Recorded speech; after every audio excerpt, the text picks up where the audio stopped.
All right, good afternoon, everyone. Welcome to today's session on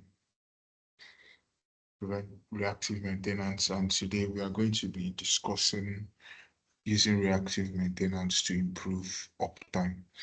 And this is specifically directed across distributed service operations. And we are going to be exploring how SAP Enterprise Asset Management reduces reactive maintenance exposure and protects uptime. So for this session, we are going to, the quick overview is this session is mainly built for maintenance leaders, reliability engineers, and field service managers running operations across multiple sites, regions, or customer locations. It takes an honest look at reactive maintenance, not as a mistake to be shamed, but as a default state that distributed operations fall into. And we're also going to be explaining how SAP Enterprise Asset Management helps organizations reduce their dependence on it and protect uptime. So first off, we'll be explaining the structural bias, why distributed multi-site operations are prone to reactive maintenance. Then we would also discuss and quantify the true cost of uptime, safety, workforce strain under reactive heavy models. And we would also have a benchmark with maturity models, a four-stage model to assess where your organization sits today currently. Then we can also map SAP EAM capabilities where we would quickly go into the system and see some of the functionalities of the reactive maintenance that keeps operations running.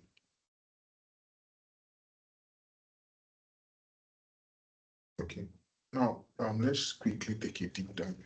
So the reality of distributed service operations is that many of these people run multiple plants, branch sites, retail locations, telecom towers, or even field service fleets, and share structural pressures that push them towards reactive maintenance by default.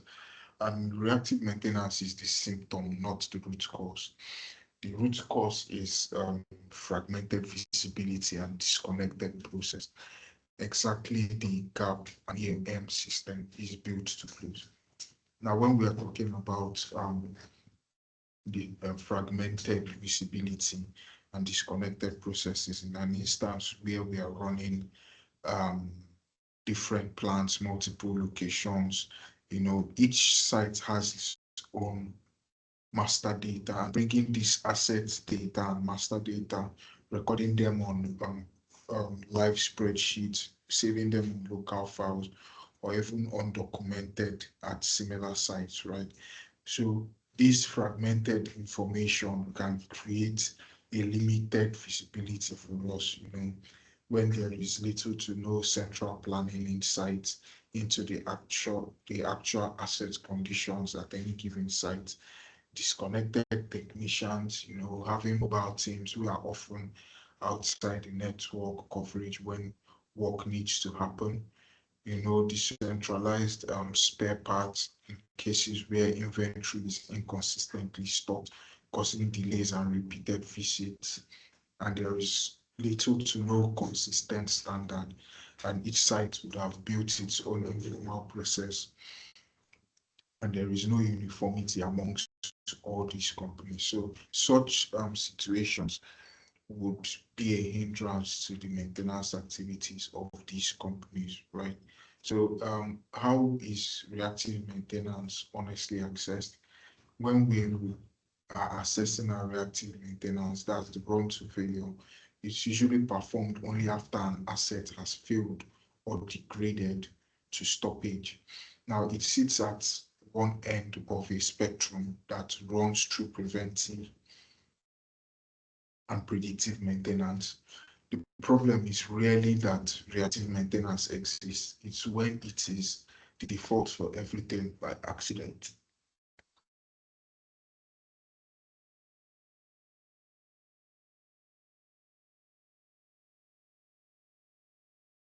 Okay, so where it's the right strategy, when we talk about reactive maintenance, it's low cost, low criticality assets where planned maintenance costs more than occasional replacements, assets with genuine, random, unpredictable models, redundant assets where a single failure has no operational impact, and where it quietly erodes uptime is at critical single points of failure, assets with no redundancies, assets whose failures cascade into downstream stoppages, distributed sites where a reactive call-out means travel time, not just repair time, an environment where reactive work is default because no one has assessed asset criticalities. Now, in many of my previous sessions, I've usually mentioned asset monitoring, asset performance management, right? And it all boils down to not having a proper assessing or the criticality or checking the criticality of the asset and the performance. Because if these are checked regularly, then there will be no need for reactive maintenance or there will be no need for travel time adding to the repair time, because when we add travel time to repair time, that is, we are reducing the amount of work, as opposed to we already know when this asset is allowed to go into failure, and we prepare for it and we are ready as when it happens. So the hidden cost of reactive models is that there are two core reliability metrics anchor on the cost case, right? One is the mean time to repair, which tends to be longer in reactive scenarios because diagnosis starts from zero and parts aren't staged, while the mean time between failures trends downward over time due to under or purely reactive regime, since minor degradation is never caught. And so in instances where you have emergency labors and overtime, unplanned call-outs carry premium labor costs and expedited freight for parts not staged in advance. We also have secondary damage, right? A $500 problem fix becomes a $15,000 replacement if allowed to run to catastrophic failures. Now, safety and compliance exposures. Regulated assets, right? Utilities, aviation, food, carry out audit risk. And this audit risk help them prepare ahead of time. So there is no breakdown of equipment, there is no breakdown of activities. Activities can continue to run even in an instance where um, there is a maintenance process to be carried out. Now we also have technician burnout or SLA impact, right? Where constant firefighting drives attrition and uptime shortfalls trigger a contractual burnout.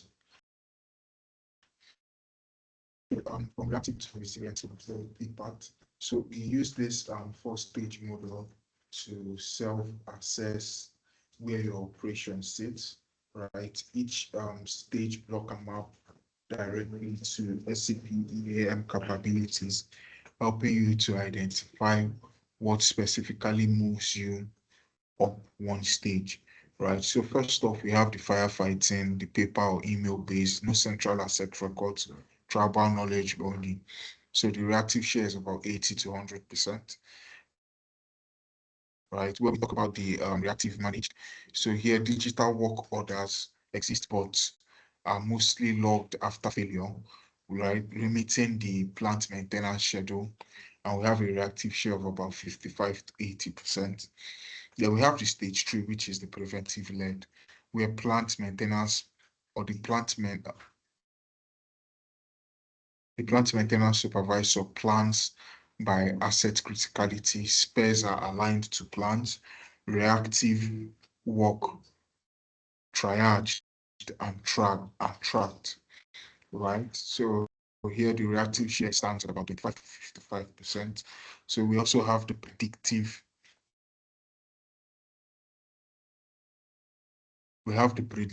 enabled right, which is condition monitoring and analytics, inform intervention timing, and reactive work is the exception here.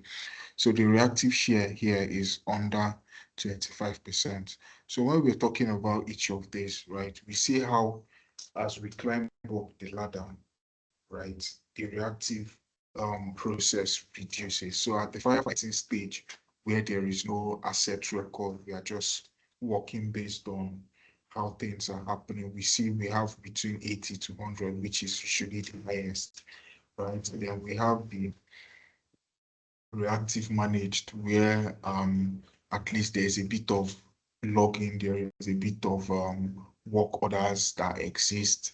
That's been mainly after the failures have happened. That's when we are now coming in. So here we have about 55 to 80, which reduces it a bit. Then we have where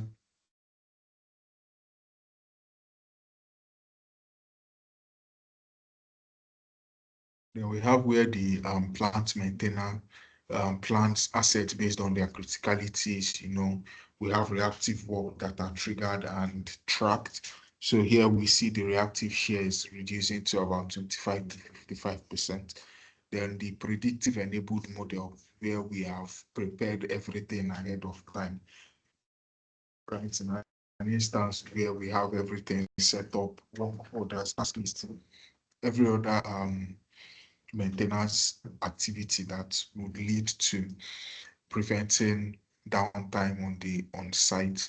We see that each of these activities, when they are put in place, it reduces the reactive share to under 25%. So how does SAP EAM close the gap, right? So what SAP EAM does, it does the following, right? These activities shrink reactive maintenance footprints and reduces its cost when it does occur, right? It also gives every site the same structured view of its assets, shortening the distance between something is wrong and the right technician with the right parts is on site, and uses the data reactive events generate to progressively shift assets towards preventive and predictive strategies. Now, like I earlier mentioned, we have a unified asset master data where every piece of equipment structured into functional locations and hierarchies, consistent, centrally visible records for every site. We also have digital notification to work order, right? Failures are logged via SAP Fury. Customer portals or IoT alerts are converted to work orders, and minimal manual handling, eliminating phone and email dispatch chain, right?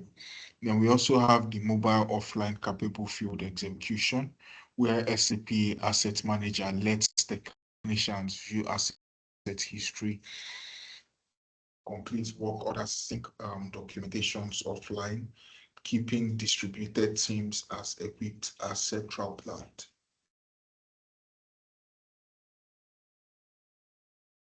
We also have the spares and inventory integrations, where the enterprise asset management work orders integrate with material management, showing spare parts availability by locations before dispatch, thereby reducing repeat truck rolls. Um, we also have the SAP predictive asset insight, where condition monitoring and machine learning failure predictions on critical assets, moving them from stage 2 and 3 to stage 4. Now, when we talk about stage 2 and 3, remember here, these are the stage 2 and 3 that we are talking about, the reactive, managed, and the preventive leg. So it's moving you from stage 2 and 3 straight to stage 4. Then also we have the SAP Analytics Cloud dashboard, where we get live reactive versus planned ratio, reducing the mean time to repair and the mean time before failure occurs by site. And we also have the backlog aging and turning, where we feel like we are always firefighting into a measurable metric.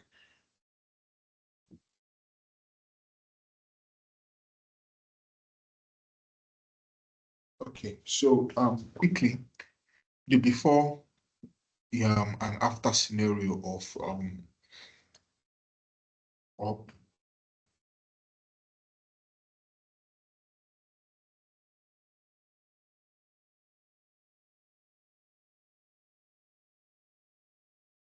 Okay, let me quickly share my screen so I can show us some of the capabilities of the SAP system before we check the before and after scenarios.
Can you see my screen? If you can. Okay, so here we see the reactive maintenance workflow with AI maintenance order recommendations. So to start off here, we see new where we create new maintenance requests, right? So we see where we can put a technical object, we select the location, we select the failure effect, we select the failure mode, right? Detection mode, methods, we also see our operational effects. We see the malfunction start date, we see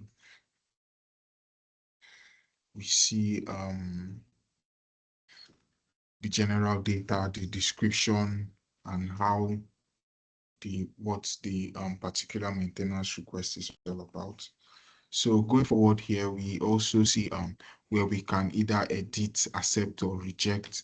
This is the full view of what the maintenance request looks like after saving it. So just like we had seen earlier, all those informations that we selected are going to be here. So you can either edit, accept, or reject it.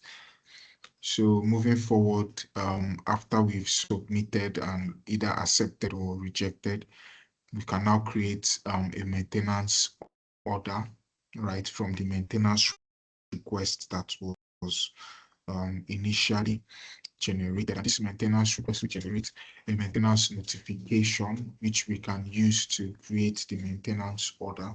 So one interesting thing here is that we see we can get recommendations, right? So the AI assisted recommendation would suggest other similar maintenance orders that can be duplicated here just for making our work easy.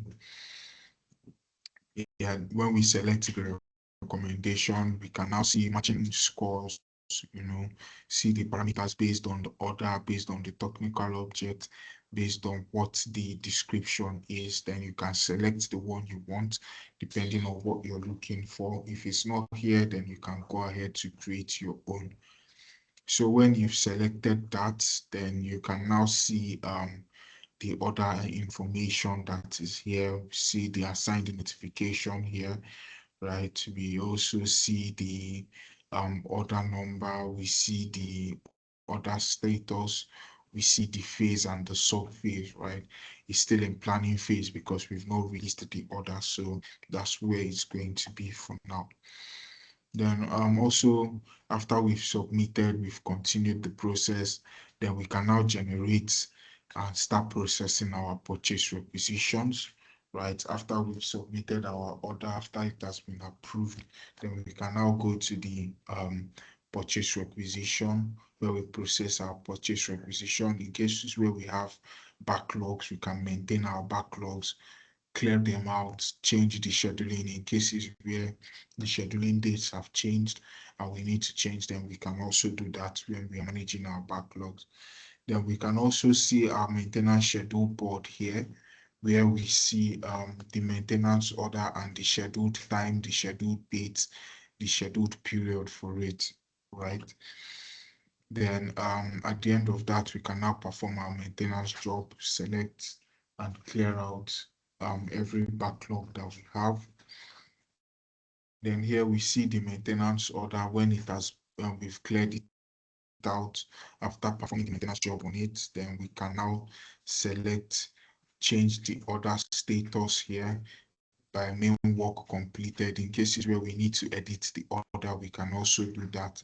Then after that, we can now go on to complete technically and cases where there are other damages, malfunction data, where we need to do recordings for future purposes, so we can know what caused the failure and how we approached the situation at that point in time. So after that is done, like I said earlier, we can now go and complete technically before saving our order. So from this quick slide, what we are able to take away is recognizing the causes of breakdowns through understanding the technical object damage via report analysis. We're also able to enable better proactive maintenance and enhance visibility into defects, reduce breakdowns significantly thanks to the improved proactive maintenance routines, and also achieve potential savings in maintenance costs due to more efficient processes. Okay, so now let's quickly see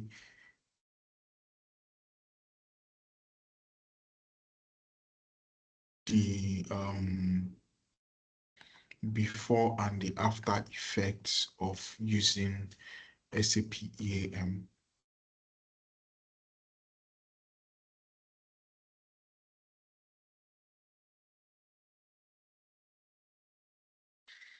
Okay, so before SAP EAM, operations can be managed by phone spreadsheet across 40 locations, right? We also see the average time for failure report to technician arrival measured in days for anything not deemed a full outage. We also see that spare parts stockouts cause an average of one repeat visit per tech call-out, right? And there is little to no visibility into which sites drive the most reactive cost. Now, after SAP EAM deployment, right, we see that notification and work orders run through SAP EAM technicians on SAP asset managers with spare parts visibility tied to material management. We also see that dispatch time compresses. Planners assign the nearest qualified technicians immediately rather than waiting for people to come, or that's when we were talking about the mean time to repair, travel time, other costs that are attached, thereby reducing the operational hours on site. We also see that repeat visits fall because parts availability is checked before dispatch, and leadership can see which of the 40 sites drives the most reactive cost and prioritize predictive rollouts there first. So just to bring to our knowledge that this is a composite illustrative scenario, not a specific client case, right? We can also replace this with approved reference cases if available, and cleared for external presentations. So getting started, right? Quickest way to get started is quick wins, consolidating assets from all sites into a single EAM register, right? Having a full hierarchy, knowing where all your assets are and where they are at a particular time. Then we can also digitize the notification and work order processes, right? For the highest volume sites or asset class first. Then we can also run an asset criticality workshop to identify which asset deserves a non-reactive strategy first. Then phase two can now roll out SAP asset managers to field technicians.